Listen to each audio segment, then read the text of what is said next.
Hello, welcome to this really special edition of Baroness Barker's book club. Special in all sorts of ways, because it's LGBT History Month. We, thanks to the wonderful people at Gaze the Word, have got this fabulous setting in which to have the book club today. This is a very, very special place. 40 years ago, when I was a young person, painfully working out that no matter how hard I tried, I was not going to be straight at all. I had not long moved to London, and I used to come to this place, and it was a haven. Was what it was. And I've come to the conclusion that for those of us who are not religious, and probably those of us who are a bit different somehow along the way, bookshops and libraries are our sacred and special places. So thank you so much to the wonderful Gaze the Word.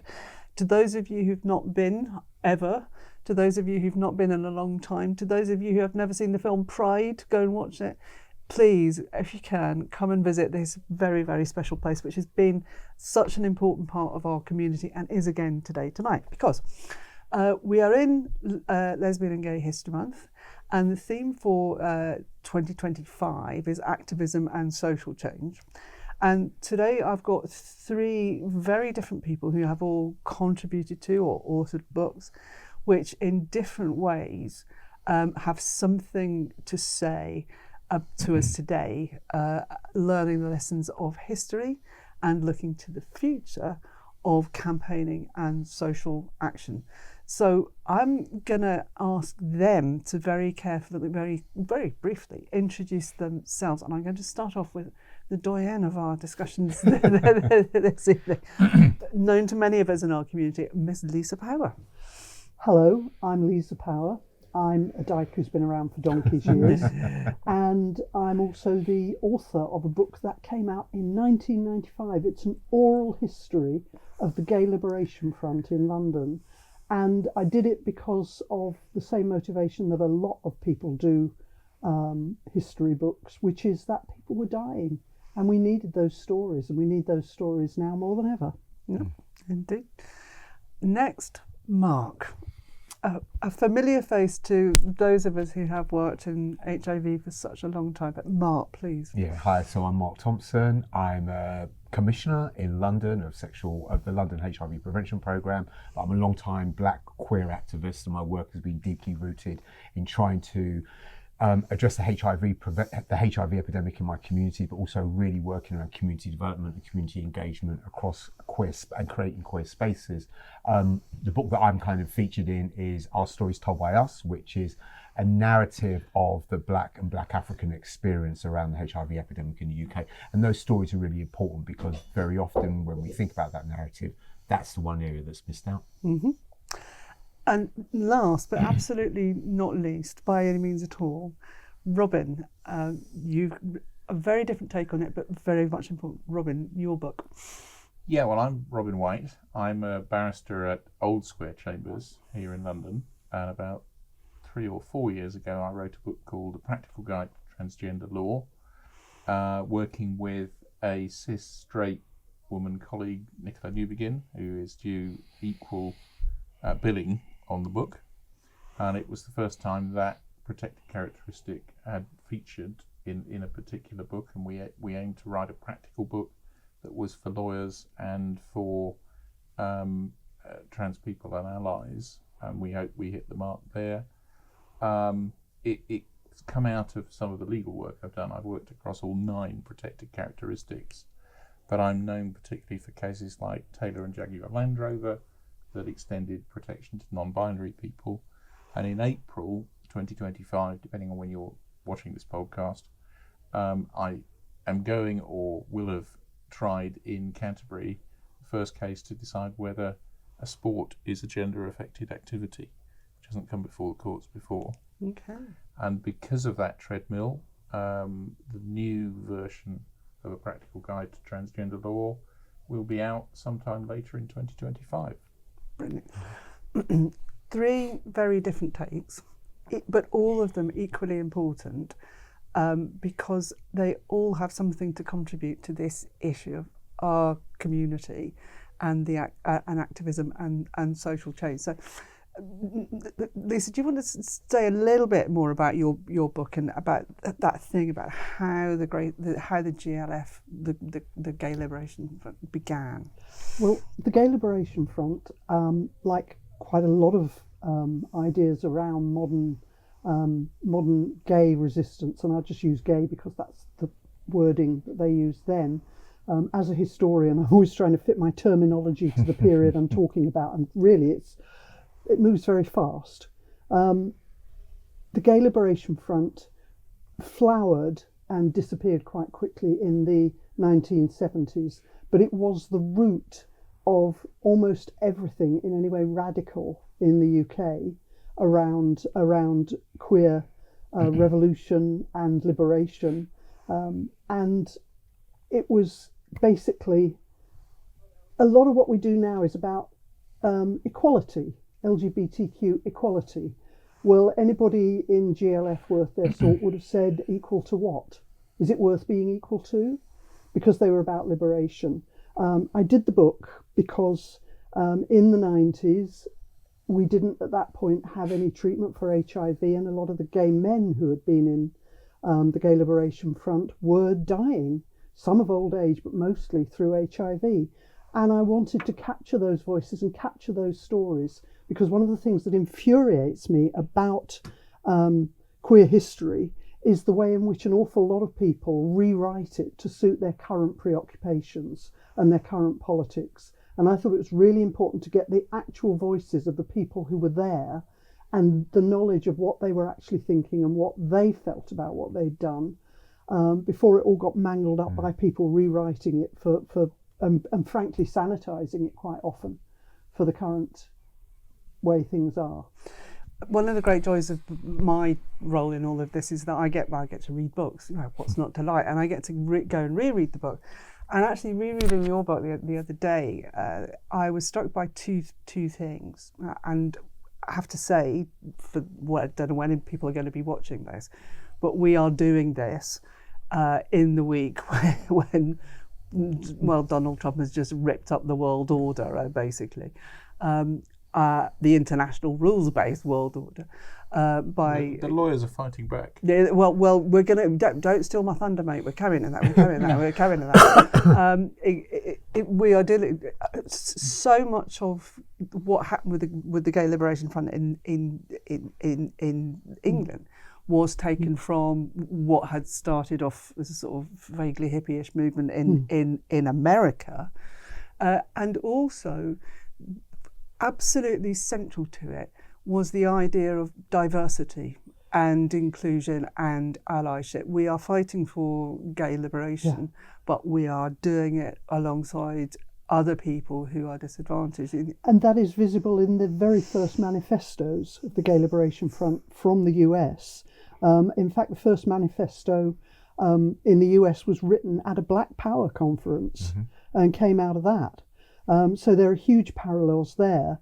And in the UK, I think there was, there was a feeling of we need to all work together, even if we don't agree on everything, but we need to see what we have got that we can do together. And there was a spirit of mischief that I absolutely adore. And for me, one of the best bits about the book were doing the stories of things like the fight against the Festival of Light. And I think an essential part of resistance, and my God, we're going to need some resistance over the next decade or two.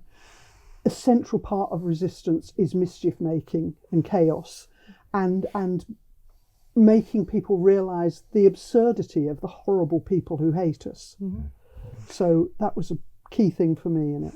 Mark, coming along as you did in your way, tell us a bit more about that. About the book? Yeah, well, about your story in the book. Yeah, I mean, I kind of got involved in all this work and kind of activism at a really, really young age because, I was diagnosed at a really young age, and I came out at a time just after, a few years after the Gay Liberation Front, where as a community, we were hit so hard by the epidemic that when I came out, we were kind of just spinning around a little bit like headless chickens. But I kind of got hold of the movement at that early stage. And so to kind of deal with my own diagnosis and to manage that, got much more involved in activism, got much more involved in trying to make a difference for Black queer men. who were impacted by HIV, because as much as I saw there was a great response that was happening, it wasn't featuring us. We were not being considered. It was, and I think it's really interesting when we look at the gay liberation front that comes out of the Black Power movement. Race necessarily wasn't an explicit consideration. Diversity wasn't an explicit consideration. So when we get to the epidemic in the 80s, diversity isn't considered. So we were all gay. We were all thrown into the same pot. Whereas understanding the cultural differences between queer people of colour, people from different class backgrounds, we were all just thrown into a pot. So my work is really driven about trying to make sure that our voices were heard, that our narratives were listened to, and our experiences were considered. And when I think about the book that I'm featured in, the reason it's a really powerful book, collated and curated by 4 Black African women, all heterosexual, all in with HIV, it was about saying, actually, we are missing from the mainstream narrative around the HIV pandemic in the UK. So I was really proud to be asked to get my story, because I told my story in lots of spaces, but to have it written down and in print, but in a collection which sits within my community, was an incredibly powerful thing to do. Robin, lawyers, we love them. We absolutely love them. And actually, they are campaigners in their own way, aren't they? We're either your best friend or your worst enemy, depending on where we end up sitting when we get to court, I think. So, yes, I think that's right. And I think we have the opportunity to bring change, sometimes when legislators can't. And there are ways to advance and attack when the legislators might not. And then there's the opportunity, as we've been talking about now, to resist. So in America, we're seeing, for example, some of the stuff that's been taken down from websites put back because judges have ordered it, because the action is unconstitutional. And so, yeah, you both sides of that coin, you need your friendly lawyer for.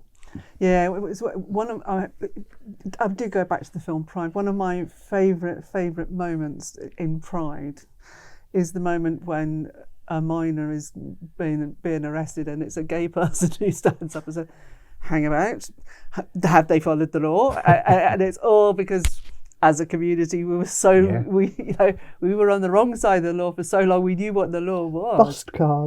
Bust cards. Go on. What's that? Any gay demonstration, there were lawyer observers, but also we would pass out bust cards which said, if you get arrested, this is what you do.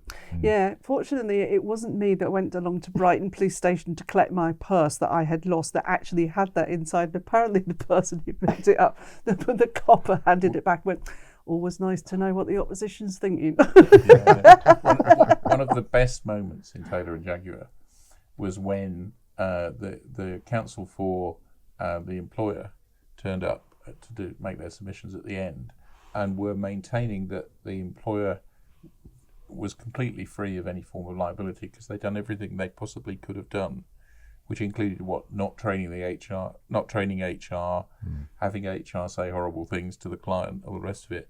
And for the judge to sit there and say, "You're really making that submission to us?" And there was a titter went around the room at that moment, and you sort of knew that was the moment when you knew you'd got it. We are now in the political fight of our lives. We are on the receiving end of a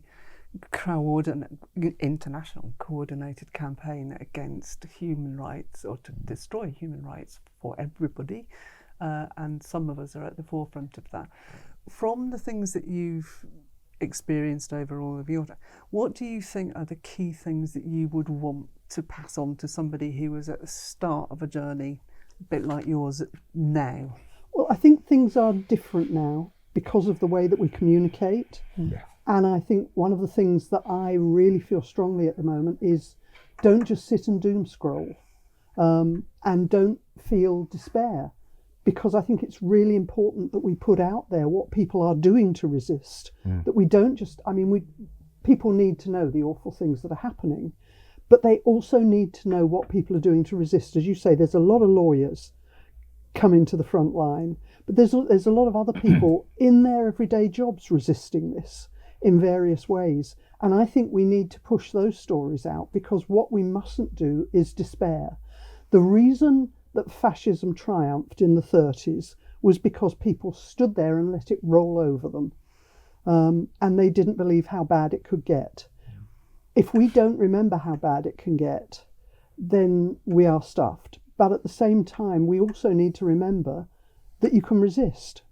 And so I think there's a lot of work to be done with modern communication methods to actually spread the stories of resistance in a way that we couldn't before.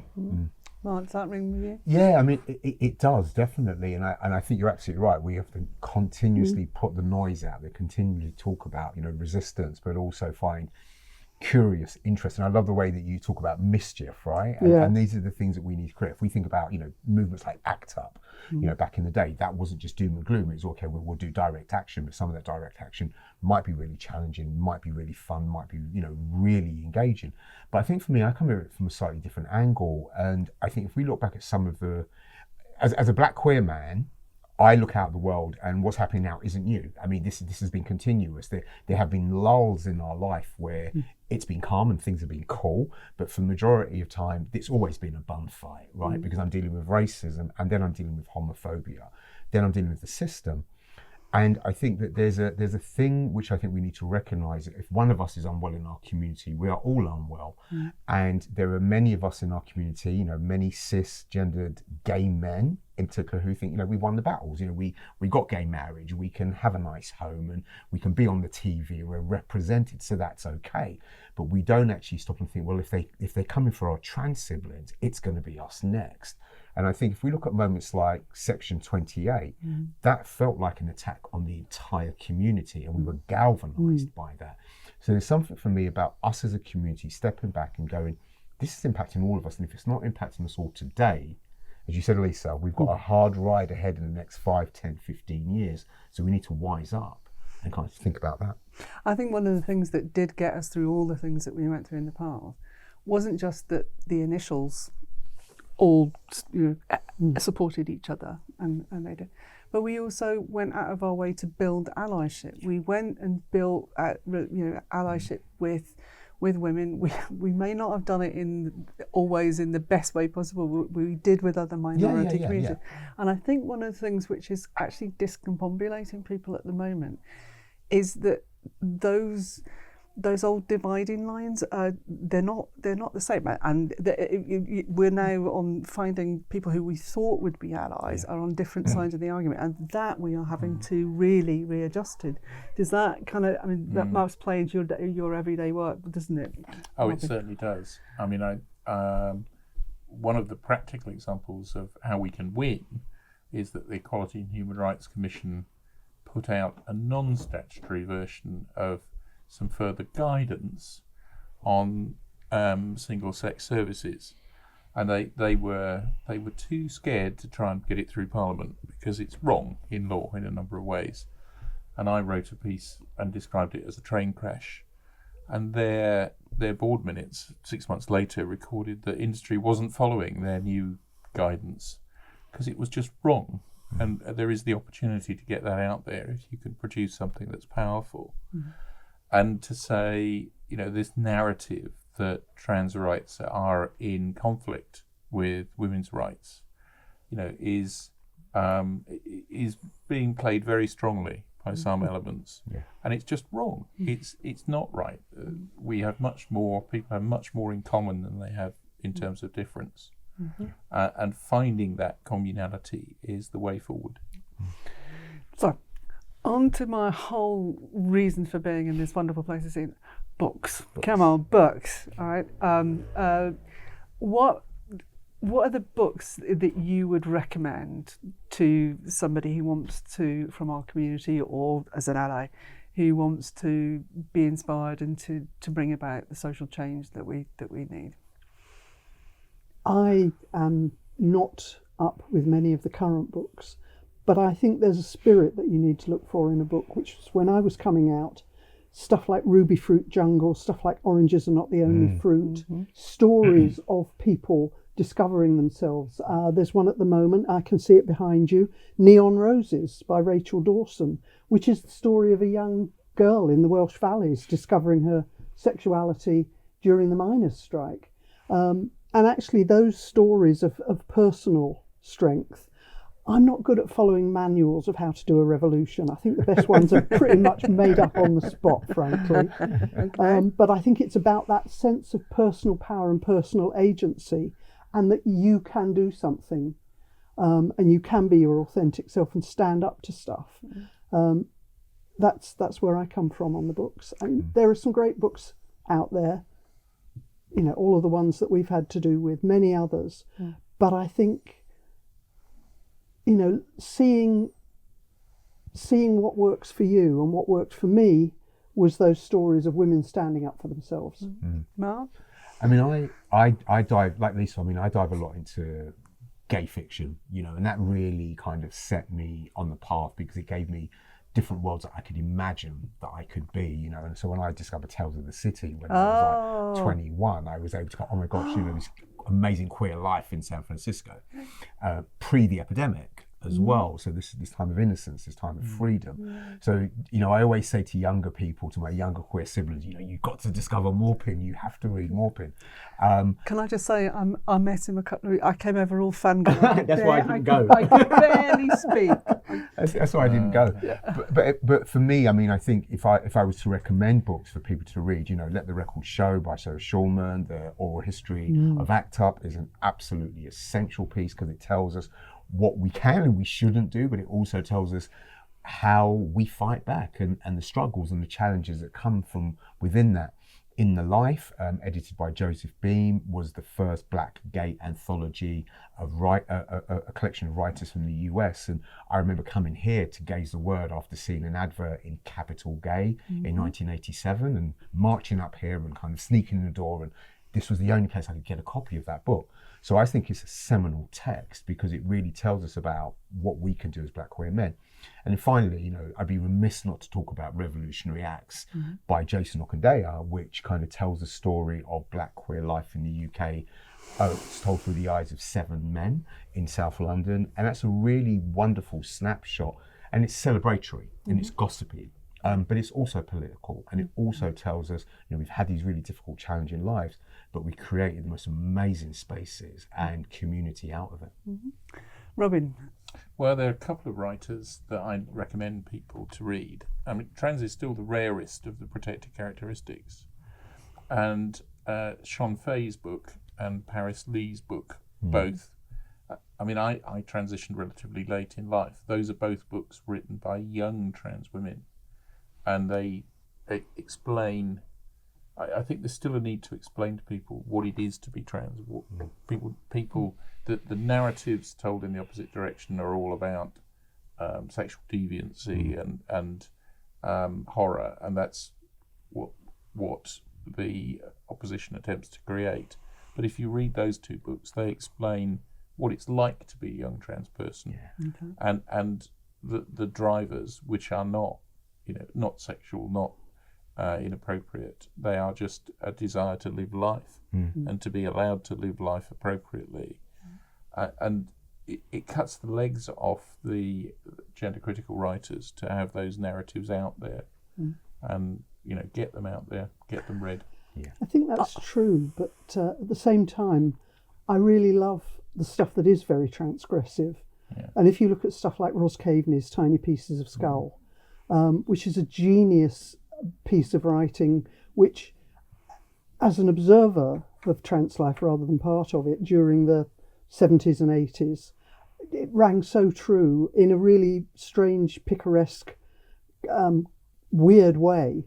And I think it is difficult because there is a feature of the trans community, the trans part of the community, which is different from others, is that we tend to chart individual paths more, I think, than other parts of the LGBT community.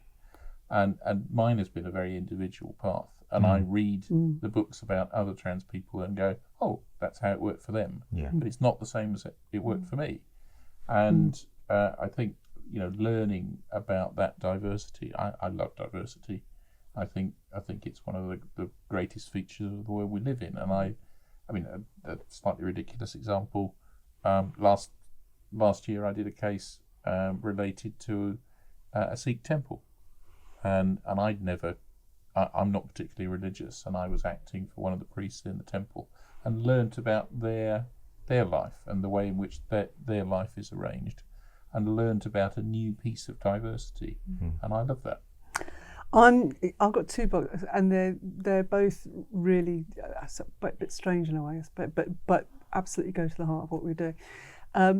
When activists from across the world come into Parliament and they ask for a piece of advice, my first piece of advice to them is get yourself a copy of the Mayor of Castro Street, Life and Times of Harvey Milk.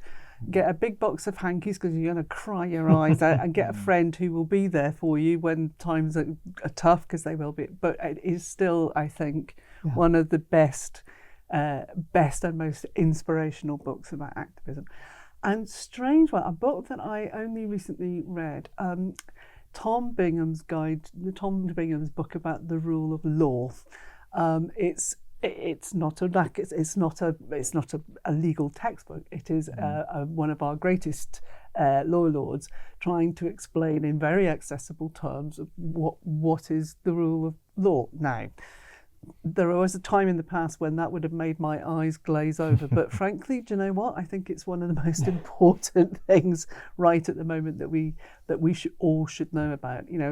I know that people in our community, want to go out and, they want to demonstrate by being themselves. And I don't care if they do it in drag and high heels, but please read these couple of books as you do it to understand the background here. Final things, TV and films. What are the films that you would say that people have got to watch to inspire them? Gosh. I wish you prepared me for that. I wasn't. That is a curveball. No, that's a curveball. Do you know the one that resonated for me more than anything else was Gattaca. Oh, that's interesting. And being determined by your genome, which is, of course, the theme of Gattaca. And I refuse to be determined by my genome. I am who I am, like the lead character in the film. And I sat there spellbound watching that, thinking, that's me in a different way. Wow.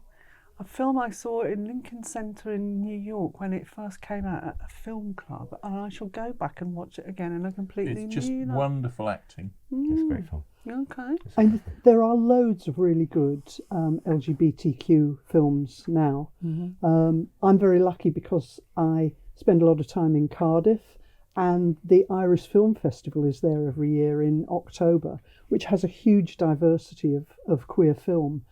And I find it interesting that some of the best stuff for me is not the stuff that's making very obvious points, but the stuff that seems to be about everyday life. And then there's a queer story woven through it. And I think that's true in terms of actually bringing other people alongside us and explaining our lives. That's really important. I mean, I would still push as a TV series, It's a Sin, because when that was made, the people making it were very concerned as to whether young people would be able to identify with it in any way or what they would find frightening about it. And the weird thing was that the response was generally that young people weren't a bit surprised by the HIV phobia because it's still there. The stigma of HIV, despite everything that's changed, is still there. But they were utterly shocked by the homophobia in it. And I think that's very telling. And actually, that's where we're going back to. And I think people need to be shocked by the sight of what it was like to realise where we're heading. Mark? I've got a 2-for-1 on this, so I'm going to go for the TV adaptation of Bernardine Evaristo's Mr. Loverman, which just screened on BBC and is still available to watch. And I would highly recommend you watch it and you read the book in whatever order. And I was really fortunate to consult on that before it went out, and was really kind of went into it with a bit of trepidation, like I'm going to hate this. I'm kind of like not sure how they're going to deal with this story, but it's an absolutely beautifully shot, beautifully told, beautifully well acted narrative. Again, a story we just don't see very often on our TV screens or in the LGBT canon. Not just because it's a black queer story, but it's a story of older black queers, of older black gay men finding themselves, and they're unapologetic. And they exist in a world which, you know, means that they cannot be open and be out about their identity, but there isn't guilt and shame in that at all. And it ends beautifully, and we so rarely see that in any of our stories. It ends beautifully, and we are going to have to end beautifully because we're coming to the end of our slot. I'm going to abuse my position by saying, just putting in a few. Oranges are not the only fruit. We exist in all communities. We may think we're the only person in the village, but actually there are people around us who love us and will pick us up and look after us when we're having a tough time. And at the end of the day, we can come to a haven like this, but we all go home to where we live, and it's making the places where we live are more understanding places, which is really important. Thank you, all of you, for giving your time. Thank you so much to the wonderful Jim and Gaze the Word. It's been an absolute pleasure. Thank you.